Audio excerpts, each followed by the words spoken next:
আপনি কি কখনো ভেবেছেন যাকে আপনি আজ জীবনসঙ্গী বলছেন সেই মানুষটি কি হঠাৎ করেই আপনার জীবনে এসেছে, নাকি এই সম্পর্ক, এই বিয়ে পূর্বজন্মেই নির্ধারিত ছিল?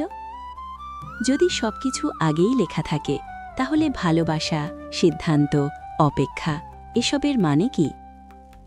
আজ আমরা উত্তর খুঁজব শ্রীমদ্ ভগবত গীতার আলোকে। একদিকে আমরা বলি আমি নিজে সিদ্ধান্ত নিয়েছি, আবার অন্যদিকে বলি সবই ঈশ্বরের ইচ্ছা। তাহলে প্রশ্ন আসে, বিয়ে কি আমাদের স্বাধীন সিদ্ধান্ত, নাকি পূর্বজন্মের কর্মফলের ফলাফল? যদি বিয়ে পূর্বনির্ধারিত হয়, তাহলে ভুল মানুষকে বিয়ে হয় কেন? কষ্ট, বিচ্ছেদ, দুঃখ আসে কেন? এই প্রশ্নের উত্তর সাধারণ যুক্তিতে নয়, গীতা দেয় এক গভীর দর্শন। শ্রীকৃষ্ণ গীতায় বলেন, মানুষ কেবল কর্ম করার অধিকারী, ফলের অধিকার তার নেই। এর মানে কি? পূর্বজন্মের কর্ম আমাদের জীবনে কিছু পরিস্থিতি তৈরি করে। কার সাথে দেখা হবে, কোন সময়ে সম্পর্ক আসবে, এগুলো কর্মফলের প্রভাব। কিন্তু সেই সম্পর্ককে বিয়ে পর্যন্ত নেওয়া, কাকে জীবনসঙ্গী হিসেবে গ্রহণ করা, কিভাবে সম্পর্ক চালানো, এগুলো বর্তমান জীবনের সিদ্ধান্ত।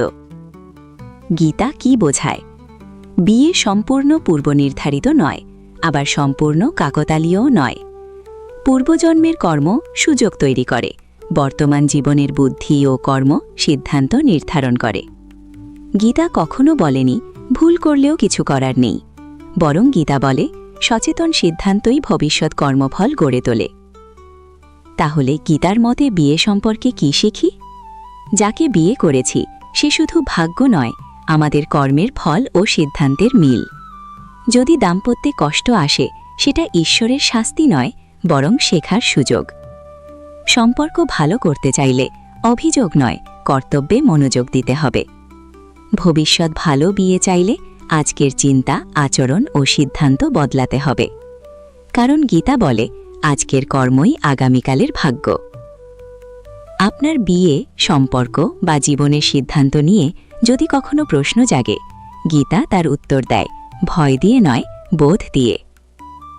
এমন বাস্তব জীবনের প্রশ্নের গীতাভিত্তিক ব্যাখ্যা পেতে চ্যানেলটি সাবস্ক্রাইব করুন এবং ভিডিওটি শেয়ার করুন এমন একজনের সাথে যিনি এই প্রশ্নটি মনে মনে করছেন।